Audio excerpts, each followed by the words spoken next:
All right, so my name is Josh Reid, for those of you that might have come in just after we had gone through introductions.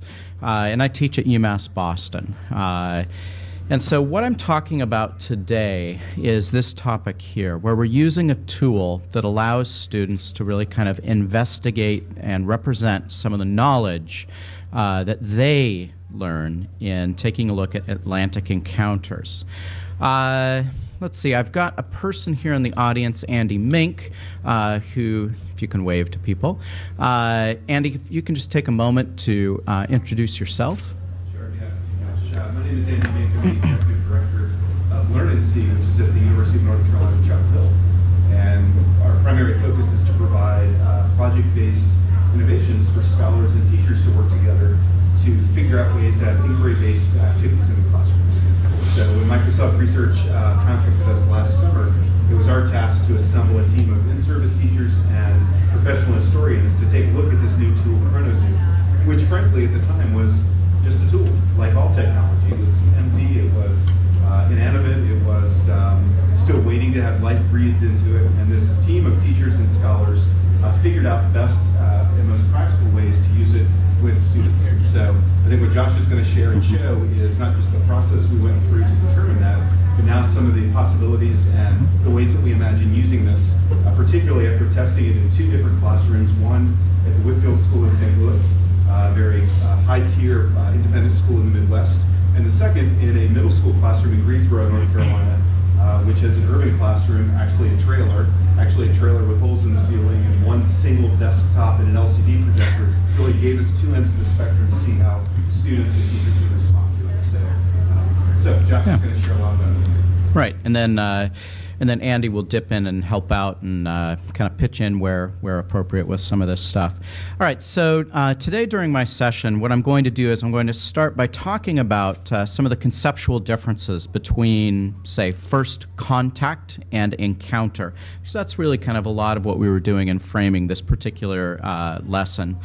And then I'll provide an overview of the curricular unit that I was part of the team of building, the unit that uses Chronozoom, this online timeline tool created by Microsoft Research.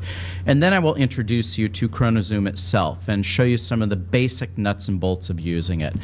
So for those of you who have laptops, and hopefully I think this works just fine on tablets, we'll find out, you'll be able to gain a little bit of experience at seeing kind of how it works and what might work well for some of your students. All right, so I'd like to start by asking you guys a quick question. When I say first contact, and I'm thinking about, say, the Atlantic world, what comes to mind? First contact. This isn't a trick question. Christopher Columbus. All right. Yep. All right. So, Christopher Columbus, okay? What do we need to know about this first contact?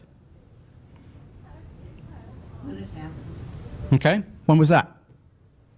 Well, 1490. Okay. Yeah. Where would you say? Okay. Yeah. Okay. What else? What are some other important aspects of this first contact? Yeah.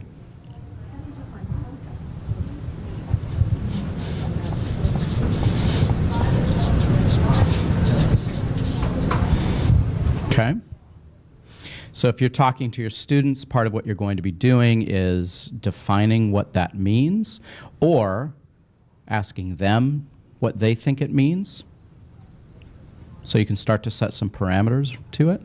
Any other key points that we might want to put up here if we're thinking about first contact?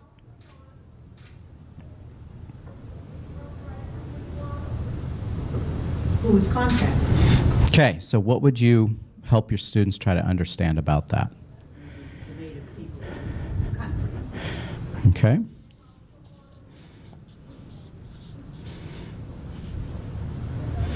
Yes. Okay. What would you say were the purposes?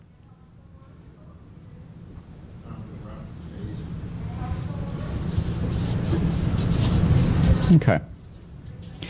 All right, now we could continue doing this exercise and kind of map out a few other kind of pertinent pieces of information about this first contact moment.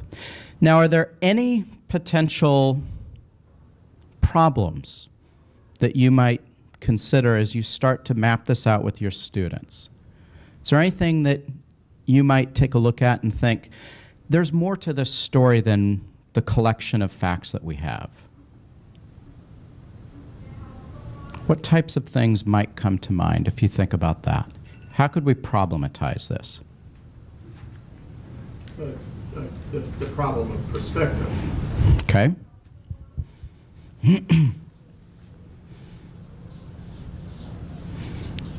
What else?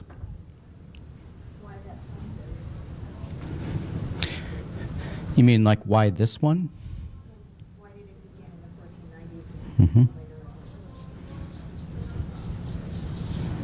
Okay. But I heard you say, why is that the first one? Mm-hmm. Or is that the first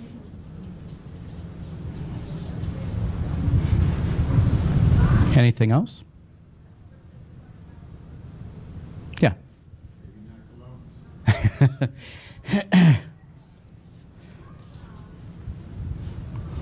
Okay. So as you're seeing, you can really kind of start to problematize and pick these things apart. One of the other things, that I think we kind of get into, I mean, that perspective piece is huge. And so for me, as a teacher and scholar of American Indian history, that perspective piece is an enormous driver for, really kind of explaining the approach that I take with these things and what I do. This notion of, was this the first one? What do we actually mean by contact? Was it just kind of, this discrete moment this way? Were there other things? What else was kind of part of this? So there are many interesting ways that we can kind of problematize this notion of first contact. Now, the standard historical approach, when we talk about this moment of 1492, and these types of events, is to characterize them as first contacts or the iconic first contact. And as we can start to see that this raises a number of potential problems or questions as we try to think about how we would explain this and problematize it and unpack it for our students, helping them understand some of the richness of this. Framing these events as first contacts, as we can see, getting back to one of the points somebody brought up about perspectives, that really framing it as first contacts privileges that European perspective. And if we even look at the small collection of kind of details that we started with, why did this happen? Again, it's from a European perspective, route to Asia. What we get from the traditional approach from focusing on first contacts is that it assumes that dynamic European explorers discovered new lands and less civilized peoples. The latter were frozen in time, simply waiting for that moment of discovery by the former. Okay, and so when we even pull up some of the iconic images, whether these are images created, shortly after these contacts or long after, getting into the notion of how we choose to memorialize and remember these events, we see that this dynamic of the history maker, the European, discovering the oftentimes victims of history, we see that dynamic at play. Contact also implies a precise and often isolated moment when two or more cultures first experienced each other. But as we know, there are a number of these events in the Atlantic world over a much longer period of time. So thinking of these events then as first contact events itself is also misleading. There are a number of ways that these events were not new contacts. For example, news of and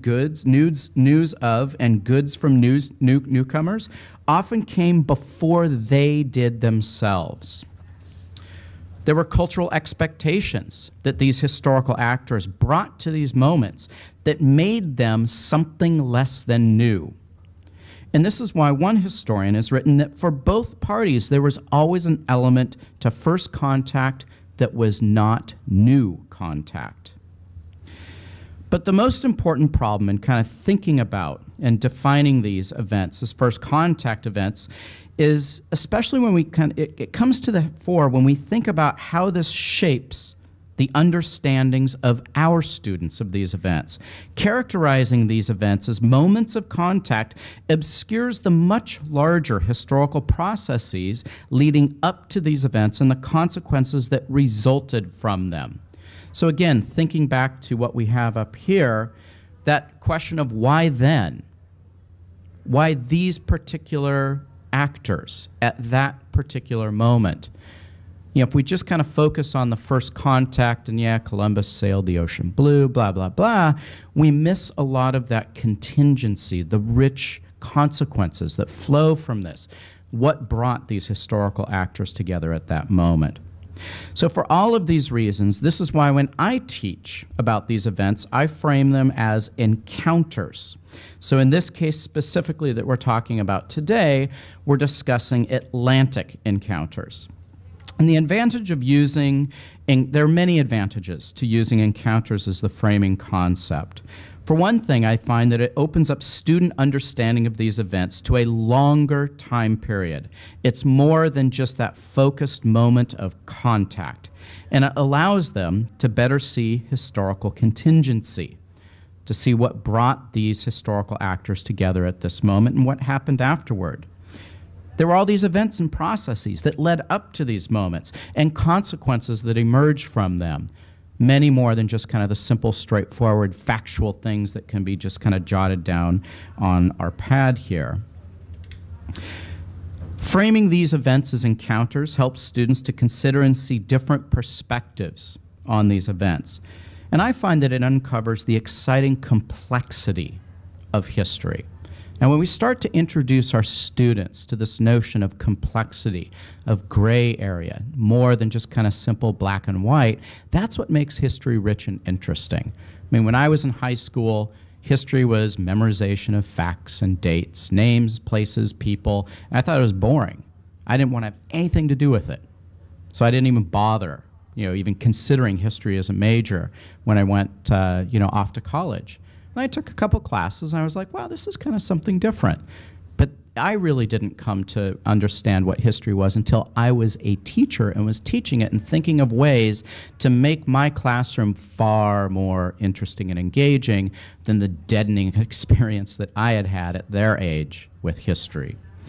So I think it's always worth thinking about how we frame these items, these events for our students, so that we can really give them a platform for exploring that exciting complexity.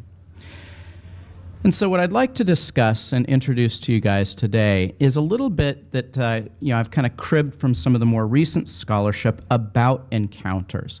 And what I find in this type of historiography is that it really emphasizes three interrelated themes. Some historians carve out a few additional ones, but the three themes that I find most engaging for the students that really kind of help us frame these events and these encounters.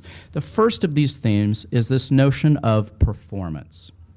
Now, performance reflects the fact that there were actual, literal performances that occurred during many of these encounters. Both sides in an encounter tried to demonstrate their power and identity while appearing open and interested in exchanges, especially those involving the trade of goods, information, people. Many participants in these encounters were unable to understand each other through speech, so they had to perform their intentions through gestures that they hoped the other side understood. As historian John Lutz notes, these were often elaborately staged, intensely theatrical performances that involved, at times, singing, dancing, speeches, and other important actions as they performed these encounters. So that performance theme is one of the first of the themes here relative to encounters that I use in my classroom when I start to explain these events to my students. And so you can even take simple images, such as this one. I mean, it literally looks like something on a stage. I mean, you encounter images, you can see the theatricality, the performative elements in them, and you can help students, kind of unpack some of those. A second related theme is that of ambiguity. Because the participants could not speak mutually intelligible languages for many of these encounters, or they had a very limited capacity to do so, what each side actually meant to communicate was often unclear, sometimes humorously so, sometimes dangerously so. So the result is that encounter participants often read what they wanted into each other's actions. And of course, this incident here of Pocahontas saving John Smith from Powhatan, that's one of those iconic kind of misunderstandings, ambiguity pieces that students, are familiar enough with that you can really start to have that discussion and unpack with them. And this theme of ambiguity is why translators and cultural mediators emerged as such important historical figures during early encounters. So when we think about these cultural mediators, people like Pocahontas, who else might we add to that list relative to Atlantic encounters? Who else might we be interested in kind of adding to that list of cultural mediators, critical translators? Okay, Squanto to Squantum, definitely one of those. Anyone else? There's also this issue of John Smith being a cultural mediator. Yes. It doesn't just have to be a native person who gets co-opted or is starstruck by, the godlike Europeans. And there's all kinds of bizarre dynamics at play in how we interpret and remember these encounters.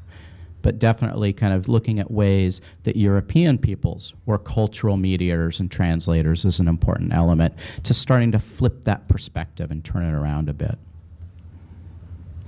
Which then brings us to the third theme, and that's the notion of power.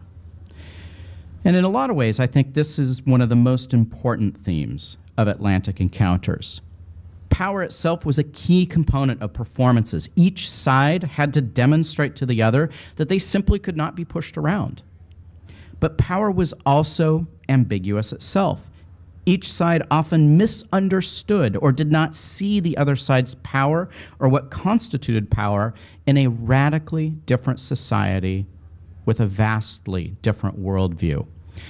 And so this, so the encounter of Moctezuma and Cortez is one of these that I use with my students at helping them understand how power, notions of power, oftentimes don't translate very well from one culture to another, or as well as we might think they did at that moment. Because Moctezuma, he's sitting there and he hears news of these newcomers making their way towards Tenochtitlan. And he hears of fabulous beasts that they have. He hears of new technologies. And he also kind of has heard news about what they are doing as they blaze their way toward his city. And so what does Moctezuma do to demonstrate his power? He sends gifts: gold, silver, elaborate feather cloaks, slaves, to Cortez, because from Moctezuma's position, giving lavish gifts was an exhibit, an exhibition of his power. It's like, I have given you this massive gift. What are you going to give me in return? Those were the expectations by his worldview. Cortez received these gifts and was like, oh my God, we need to get there faster. This is a rich society that we can pillage and profit from. He didn't see these as gifts and demonstrations of power. He saw these as, oh, Moctezuma thinks I'm a god. Oh, Moctezuma is submitting his will to me, which was entirely the incorrect opposite message that Moctezuma was sending.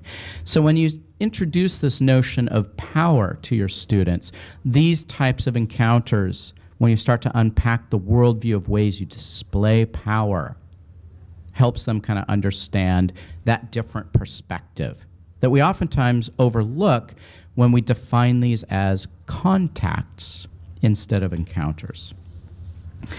So helping students then understand these themes of encounter, they can be challenging but very rewarding because it gets into material that really makes history interesting. So when we built this curriculum about Atlantic encounters, we had these ideas in mind, and it shaped our approach, and it guided us in mapping out the specific activities and lessons that I will be showing to you here next. All right, before we move on to kind of the second part of my presentation, are there any questions or comments about what I presented so far relative to contact versus encounter?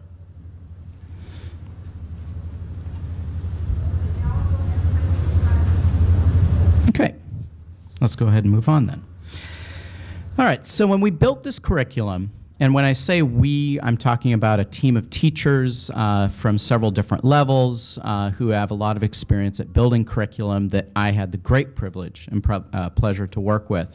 And what we did when we built this curriculum is we started by thinking, well, let's approach this as, you know, an essential question and have students unpack and answer this essential question. So we focused it around addressing this essential question. How did Atlantic encounters shape North America? And then, like good practitioners of pedagogy, we started to map out some of the different goals that we wanted students to achieve from this. And we divided these into three different kind of spectrums. We have our understanding goals. And so what we were really thinking in mapping these out is that these goals really reflect the importance of Atlantic encounters, helping students see these as a defining characteristic of the Atlantic world, that this was a stage, a place, a space where these encounters occurred. And so that's where we've got, these types of understanding goals that get into that. We also defined a number of knowledge goals, a little more detailed than some of the understanding ones. And here what we see with these goals is the way that the curriculum reflects the encounters versus contact approach. Because for most of our students, first contacts is the way that all of these things have been framed. And it's usually focusing on Columbus, and then, oh yeah, a bunch of stuff happened. Now let's move on to, American history or colonial history, depending on kind of your time frame. So what we do then with the knowledge, what we've done then with the knowledge goals is that really reflects the way that we're problematizing these events and trying to reframe them as encounters. And again, then these knowledge goals, I find that they develop this topic beyond the approach often seen in textbooks, far beyond in much depth and greater breadth than some of the snapshots that oftentimes appear in our textbooks. And then we also mapped out some skill goals. And we structured these around the skills necessary for succeeding in the K through 12 classrooms and also and beyond. And so you can see from these goals that we have an emphasis on research, working with a variety of sources, reflecting critical writing and thinking skills, effective use of technology, collaboration is a very important part of the curriculum that we built. As a college professor, I'd be ecstatic to see my students enter my classroom with these skills. So that was kind of the way that we were thinking as we designed this. And so the curriculum itself begins in the same way that we did today. There's an overview of those conceptual differences between encounters and first contacts, getting students to kind of try to think in a different way. So the next step then is that I'm going to do, and this is the next step in the curriculum, is to introduce Chronozoom. And if you've got something that's connected to the internet, you can follow along with me here. Okay. All right. All right. So when you get to the page, just go ahead and scroll all the way down to the bottom. And here I've got the links for AHA Bridging Cultures, kind of a conjoined workshop I'll be doing next week. And what I'd like you to do here is I want you to go to, and hold off on doing this yet, right-click, for those of you that have that enabled. Basically what I'd like, it's going to be easiest for you if you can right-click on Chronozoom main. And you want to open the link in a new tab. This is another reason why I wanted to use a wiki, because I could set it to open automatically as a new tab, but I can't do that on my website here. And the reason why it's going to be a little easier for you to work with these tabs is it's going to take a lot of backing to get back to things, whereas this way you can toggle back over to the links very easily. If you have any questions as we're going through this, just raise your hand, and this is one of the roles that Andy will kind of pitch in and help out with if you get a little lost in some of what I'm showing you. All right, so that first link takes you to Chronozoom's main entry point here. And what I'd like you to click on is the Start Exploring. You can just do your regular left click for that. And this brings you to Chronozoom itself. And if anybody needs to move so you can see this a little easier on the screen, please do so. Now, Chronozoom emerged from ways to conduct research and represent big history. Now, the advantage of big history, I find, is that it places human history in quite a broad perspective, literally the perspective of the cosmos. Now, Chronozoom, much like big history, deals in a series of scales. And you see these scales here at the top. So the broadest scale is the cosmos. And then if you want the history of the Earth, you can click on that. And you see that the tool zooms into that, hence the zoom part of Chronozoom. If you want the history of life, you click on that. If you want prehistory, as an American Indian historian, I hate that term, but I understand why they used it. It zooms in on the prehistory timeline. Now, don't click on humanity yet. Click back out to cosmos. And this is one of the kind of compelling points of this tool, is you can really see these scales and the perspective through the zooming feature.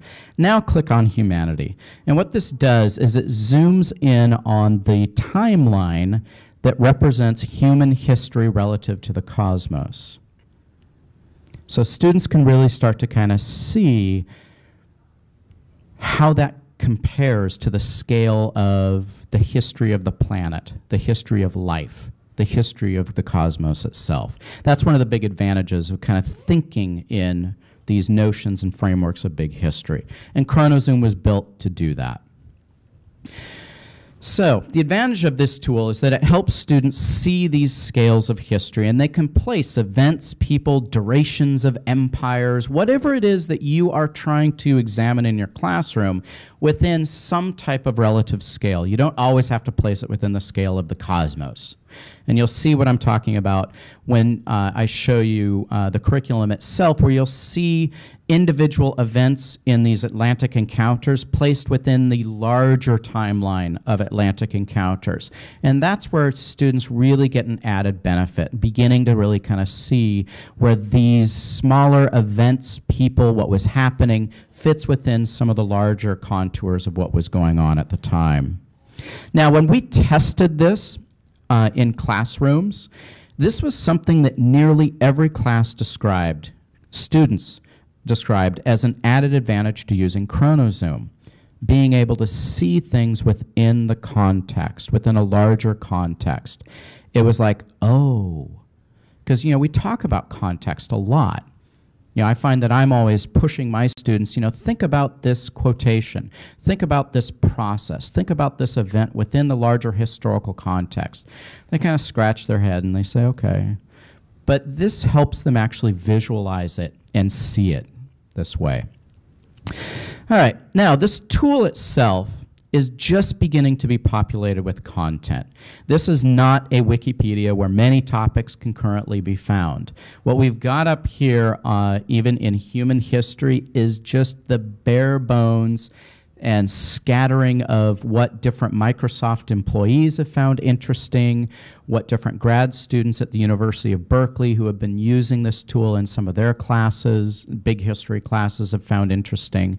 So you're going to find a lot of gaps in this. I would not use, at this stage, Chronozoom itself as, learn about history by clicking here, because it isn't populated with that kind of content. But I'll show you how we built our curriculum to use this as a tool for students to represent content that they develop and build themselves. All right, so what I'd like to do then is I'd like you to focus on U.S. history. And so if you can kind of see the Mayan history bit here, and if you go all the way over to the right, you see that small rectangle, and that's U.S. history. So even here at this scale, students start to see, wow, that Mayan timeline is huge. The U.S. timeline is mighty small in comparison. So when you click on the U.S. timeline, and it zooms in, and this is where I'm talking about where there's just not enough content on here yet. But we didn't let that kind of slow us down. Now, take a look here at the smaller timeline up here. That one is World War II. And I'd like you to click on that because I want to pull up one of the events so that you can kind of see what Chronozoom can represent. All right. Now, here in World War II, go ahead and click on the Arthur and Estelle Ishigo timeline. And let's go ahead and click on that third event right there. Estelle and Arthur Ishigo, and click on the gray part, arrive at Heart Mountain, Wyoming. So this is part of the Japanese-American internment. Now, when you look at this, this is what's known as an exhibit in Chronozoom. And so with the exhibits, what you can actually do is you have different portions to the exhibit itself. So here you've got kind of the main part of the exhibit where you have an artifact, an image. You've got a little descriptive piece. If you zoom in a little bit more, you can see the caption. You've got a subtitle. And then you have up to 9 related artifacts that Chronozoom then places around the main one that students can build. And so you can do, and you'll see with the Jamestown Powhatan timeline example that I'll be showing you in a few minutes, kind of how we've chosen to use it. But in a lot of ways, one of my colleagues that I worked with, she described this, she compared this to a museum. When you go to a museum exhibit, it's usually not just one little thing that you're looking at. It's a collection of artifacts that together tell you something about that process, that event, that person, whatever it is that's on exhibit. And so in a lot of ways, this is like a virtual museum where you're pulling things together somehow in relationship with each other to build an exhibit of this event. And so this is an exhibit of Arthur and Estelle Ishigo arriving at Heart Mountain. And so within this, and I like to use this one as an example because it was built by a student at Berkeley as part of something she did in class, where she was there digging through the archives, at Berkeley and pulling some things out and then building this as something that she needed to do for class. And then it ended up here. And so click on one of these smaller artifacts and it zooms in. And here's some information on a baseball game at Heart Mountain. You click back on the gray and it zooms out. You can go down here and you see that she's got some photographs that she was able to pull, Boy Scouts at Heart Mountain. And so all of this information, she made decisions on what needed to be represented to show what Arthur and Estelle's life was like at Heart Mountain. And so she's organized them this way. So Chronozoom, when we started looking at this, we found that it's a great presentation and interpretation tool. It's designed, and so what we did then is we designed the curriculum so that students use it to represent their research. So working in small research teams, then the curriculum steps students through building timelines of various Atlantic encounters. All right, so toggle back to the tab, which is my faculty page. And this time what I want you to do is I want you to right-click on Atlantic Encounters and open that link as a new tab. And then click over to it. All right, so what we've done then, and it's a little hard to see on the screen here, but probably a lot easier on your screens there, is we've mapped out a series of encounters around which students would be conducting research. And we get back to this notion of, was Columbus first? Were there other encounters that were happening? What about this notion of perspective? Why them and why then? And so we mapped out a number of encounters that students would do research on. So we've got the Bothunks and the Vikings. We have the Taino and the Spaniards, the iconic Columbus encounter. We have Micmacs and European fishermen, Aztecs and Spaniards, Hurons and French, Algonquians and Mohawks with the Dutch, and then Algonquians and the English around Plymouth. And so what students do is they begin by conducting research. And they do this research focused around research guides that we have built for every single one of these encounters. So with the research guides, for each of these encounters, we've mapped out anywhere from like 5 to 8 or 10 questions, research questions. So before students really, kind of start designing these exhibits and pulling information to put up on Chronozoom, they start by doing something that all students need to know how to do, and that's conducting research. So we have these guiding questions for each one of these encounters, and here you can see the first 4 of the Algonquians and English around Plymouth, and here we've got the last 4 of this. So that's like a handout that's prepared for the students. And then along with that, what we also have is we've got sets of similar research questions for each one of these encounters, and then a list of online resources that students can use to get started with their research. And these are all Word documents, so you can add things or strip things out, combine things. Because when we designed this curriculum, we wanted it to be very scalable. Because we know that a variety of teachers are going to use this to fit their needs and what their students need and the parameters of what they're able to do in their classrooms. So we wanted some people to be able to engage with the lesson if they just have an afternoon. We want others to be able to spend weeks if this is like a major unit in their course. And we wanted to be able to support that range from those who really just have a little bit of time to do a quick and dirty research project, get something up on Chronozoom, and boom, we're moving on to the French and Indian War. Whatever it is that your curriculum is going to allow, we wanted to try to be able to support that. So all of this is very, very scalable. And then once they've done their research, they represent it on the timeline, building something similar to what we have in the demonstration timeline that we built for the Jamestown Powhatan encounter. So going back over to the browser, when you click here, this is our demonstration timeline that we built around the research questions relative to this particular encounter. And what we found then is a whole bunch of different information that we needed to make decisions on where it got plotted, what to include, what types of artifacts.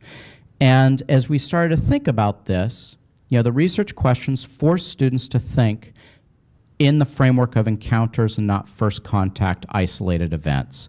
So for example, on our timeline of the Powhatan English encounter at Jamestown, here we have an exhibit about the formation of the Powhatan Confederacy, getting back to this question of why then? Why these particular historical actors? Getting back to this notion of perspective. What do we need to understand about the Powhatans to better understand what happened at Jamestown? Well, we need to know about the formation of the Powhatan Confederacy. So here we've got information on the complex leadership organization. As part of this exhibit, we have a map of Senecamica, the land, the space that the Powhatan Confederacy kind of had authority over. We have information on the subsistence patterns of Algonquian peoples. We have information about Powhatan's rise to power. And so all of this came from the research questions that students would have addressed, done their research on, and then they need to start thinking about how it gets bundled together, where you pick out your events, and what types of images are you going to use to support it. So the first step then is for students to be working in these collaborative groups, and there are many different ways that you can kind of set these up to flesh out those other timelines, or whichever ones seem to be appropriate for your classrooms. And then what they do is they build those timelines, and once they are done with their timeline, then they need to do one addition. We've got a couple of different options with these project possibilities.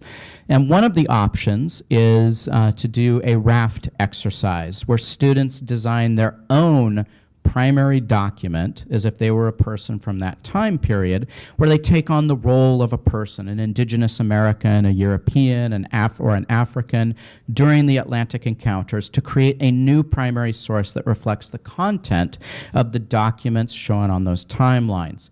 They could create an oral history, a letter, a newspaper article, a diary, a political cartoon predating that of Franklin's. So there are all kinds of different possibilities that students can use their creativity, and all the research that together as a class they have done with this to represent on their kind of culminating activity. The other option goes back into Chronozoom, and I'll show you this in a minute, where students develop tours that answer the essential question through a particular interpretive lens. And so we were thinking, what are the types of interpretations that we'd like students to consider with all the research that they've done?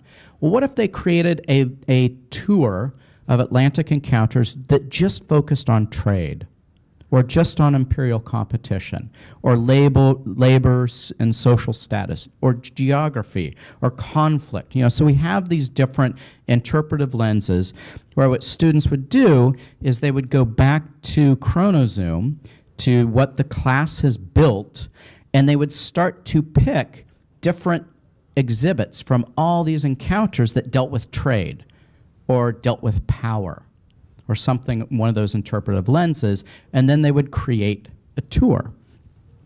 So let me show you what one of these tours looks like, and hopefully all the sound stuff is actually working. Oh, just a sec. Here we go.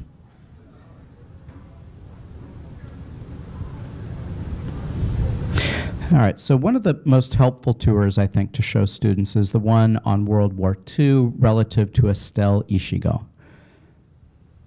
Hello, my name is Cecily. I'm a third Is there anything we can do about the student sound? at the University of California, Berkeley. This timeline is part of a project I've been working on for my big history class. Let me take you on a brief tour. The Japanese-American internment took place during Reid's. The story of a married couple, Arthur and Estelle Ishigo, will be used to help understand internment. Arthur, a Japanese-American man, and Estelle, a European-American artist, lived in Los Angeles prior to internment. Though she didn't have to, Estelle chose to go with her husband to the camps. Our story begins after the United States entered World War II, when President Roosevelt signed Executive Order 9066. 9066 called for the internment of all persons of Japanese descent living on the West Coast. This even included citizens. Notices of internment were posted all around major West Coast cities. If you zoom in to the right, you can see the actual text of the executive order. A few weeks after the exclusion order was posted, Arthur and Estella Shigo were sent to Pomona Assembly Center. The assembly centers were temporary locations where the Japanese Americans stayed before being moved to more permanent. Okay.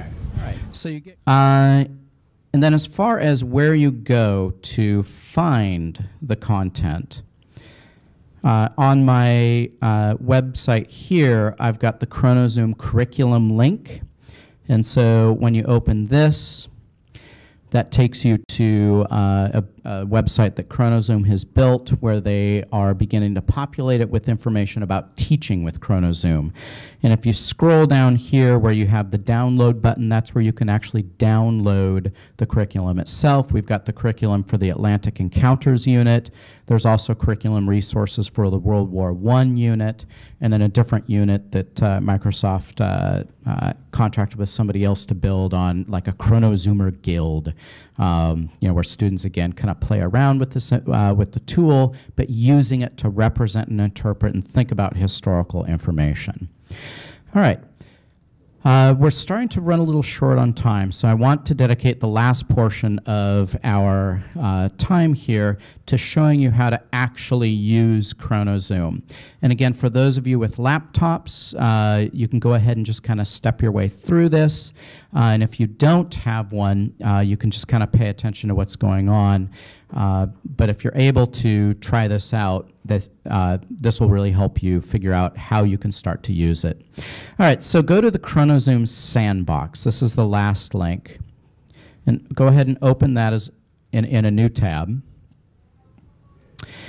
And this is just kind of an open spot where you can play around with Chronozoom. When you, and I'll actually be taking this link down. This is not something that's supported technically, and so things have a habit of disappearing here.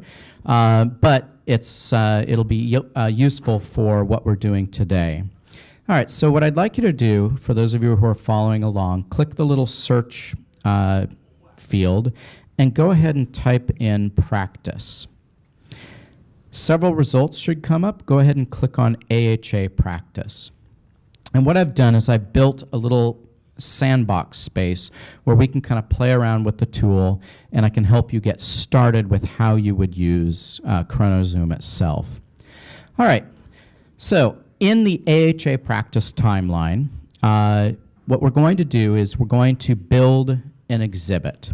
So you click on the pencil up there at the top, and a little window pops up, and you can create a timeline within this or somewhere else, or you can create an exhibit, or you can build your tour. And so what we're going to do is I'm going to show you how to create an exhibit. So click on Create Exhibit. Now what you need to do is you need to click somewhere within this timeline. Please click within the AHA practice rectangle. Otherwise it disappears somewhere and can be very hard to find. All right, so you just click there. And then this window pops up where you can give it a title. And go ahead and just title it with your name. Although this is where, like you would actually add the title to the event that you're building. With the time, you can set it just as a year, or it can be an actual day, month, year piece. And you can change it here. So if you kind of clicked somewhere and you want something else, you can update it there, and Chronozoom will then make that adjustment. And then what you have to do is you have to create your first artifact. So you click on Create Artifact. And again, you need some type of title. And what I'm going to do for this is I'm going to, you can give it whatever title you want. I'm just going to do something on ledger art.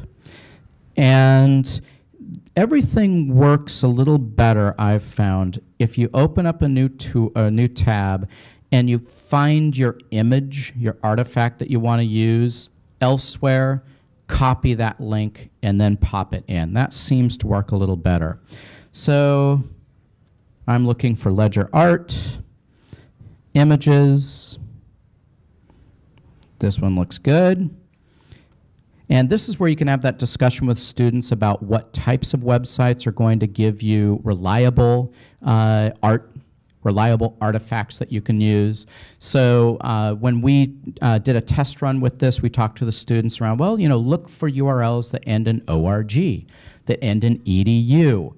Don't just look for the .com ones, because anybody can post that, and sometimes those go down. Whereas the .edu and the .org ones are generally supported by an institution whose kind of reputation is at stake. So what you can do with this is you can go ahead and like visit the page where that piece of art is found. And here you can find information about the title of it. This is, you can have this discussion with your students about where they get the caption information so that they can credit people properly for it.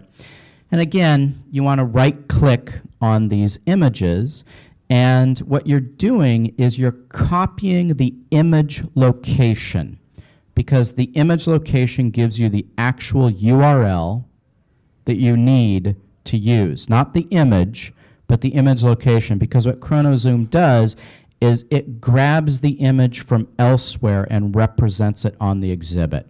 It actually doesn't download the image. What it does is it connects to it. Okay? So you copy the image location.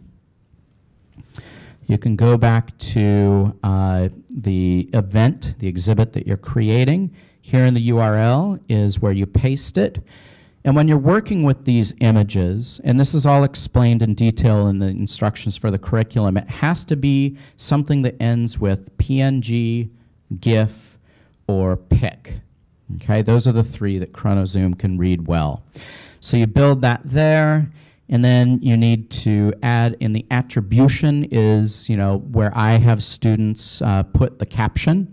So for this one, there's an actual title to this. If you go back to the website, you can see it. It's from the Kansas Historical.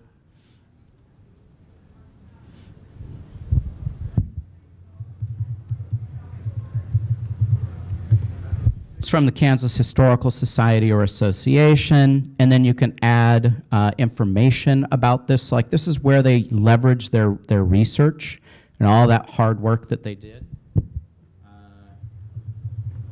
Just going to put in a placeholder for now, pretty picture. And then you can scroll down and you create the artifact. And what it does then is it nests this artifact within the larger exhibit itself.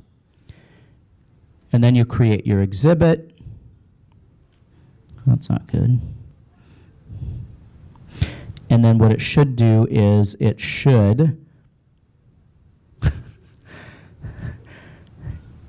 create it. This is the first time I've ever received an error with this. And it's probably a mistake that I've made or something.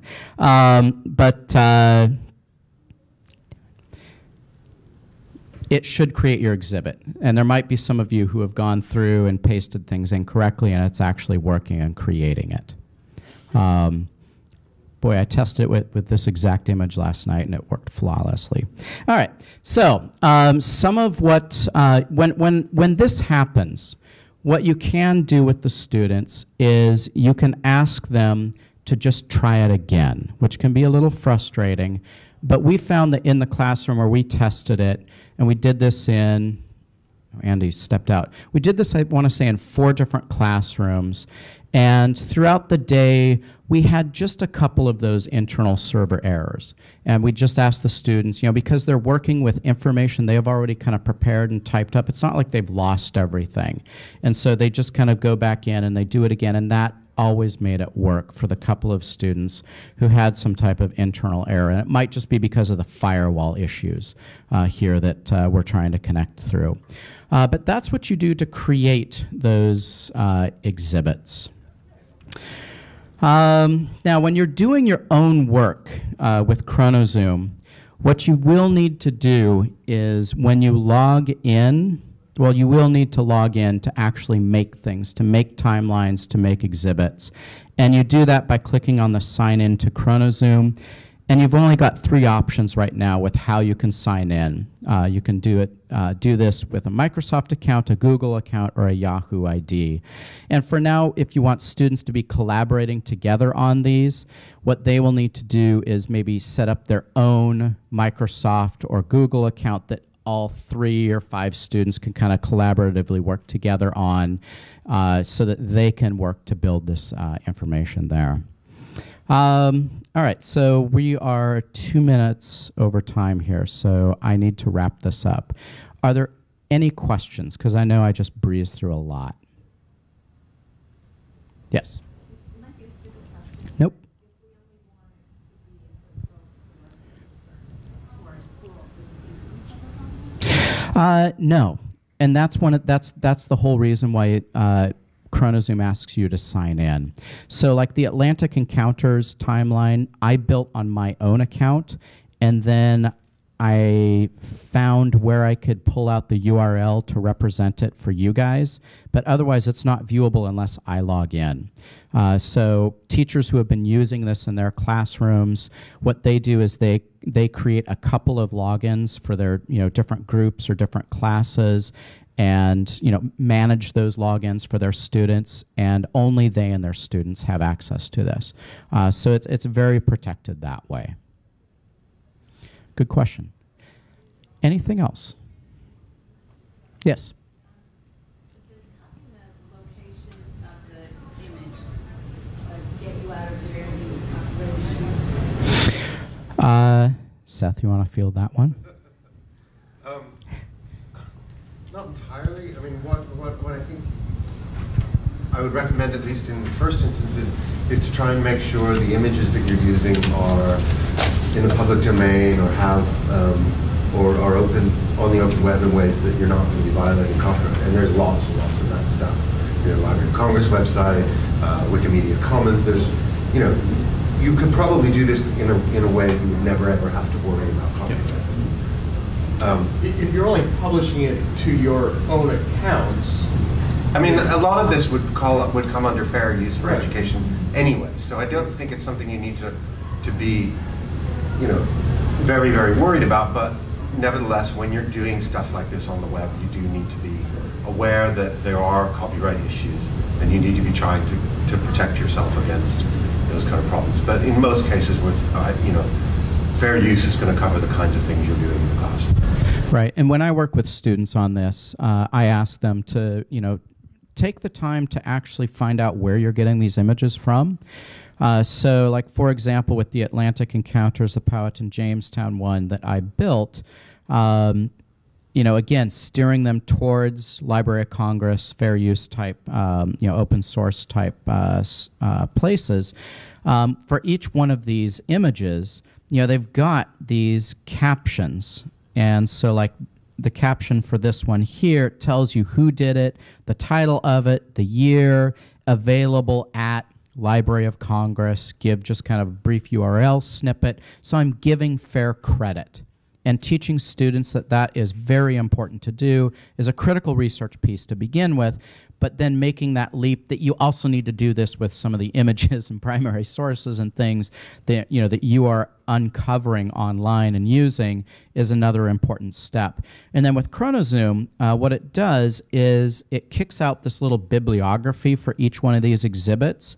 And what it does is it pulls the information from the attributes. So it tells you which artifact it was on, and then whatever you typed into that attribution is what shows up on the bibliography. So this is where it's very important to kind of step students through what should be in there, and then it comes up automatically, building that for them. Okay, we probably have time for just one more brief question, but then we need to wrap up. Yeah. I'm not sure if this is a brief question. Okay. Could you talk about the difference between the use of Chronozoom in that resource environment at high school and Sam's class in the broken down? Right. This is where it comes into scalability. So at the Whitford School in St. Louis, where we tested this, so a real high-end private institution. The students had received the research guides and had already done the research, had already kind of written answers to those questions, and so they came with all of that prepared. And what we did with them is we had them map everything out in what we call lo-fi Chronozoom. Pass out some sticky notes, dig through what you wrote, and find dated events. Now, does that capture everything? And they're, well, like, of course not. How do we do this? And then they started to make connections about, how to, like where to put the other information and other research that they'd done, which dated events it tied to help explain it. And then they all had their own laptops, so they popped them all open and just started building this stuff into Chronozoom. And it was, it immediately was populated with, all these events and the research that they had done. So that was the experience that we had with that school. I wish Andy was still around because he could directly address what Sam has done. Sam's in the school with one computer. And so one of the ways that you can do that gets into, for those of us who are in resource-pinched classrooms, when I had those types of limitations, I would cycle students through, like a station. And again, the curriculum is scalable enough that you can figure out what's going to work in your classroom. Maybe you have students, working in a variety of different ways on different activities, and then it's their turn that day to put their information into Chronozoom. There are ways that you can do that. I can't really address exactly what it is that Sam did, unfortunately, but I'm just thinking that might be one way that I would have chosen to do it. Or you can take them to a computer lab if your school has that, check it out for the day. So again, they do all that work beforehand, and then they've got this, kind of focused time to work on putting it online. And there are some students, who have access to computers after hours. Maybe it's a computer club that the school runs or a youth center nearby runs. There are ways that you can kind of start to think outside the box to meet the needs of your particular students. All right, well, thank you very much. I believe that this kind of concludes things. I'm not sure what happens next.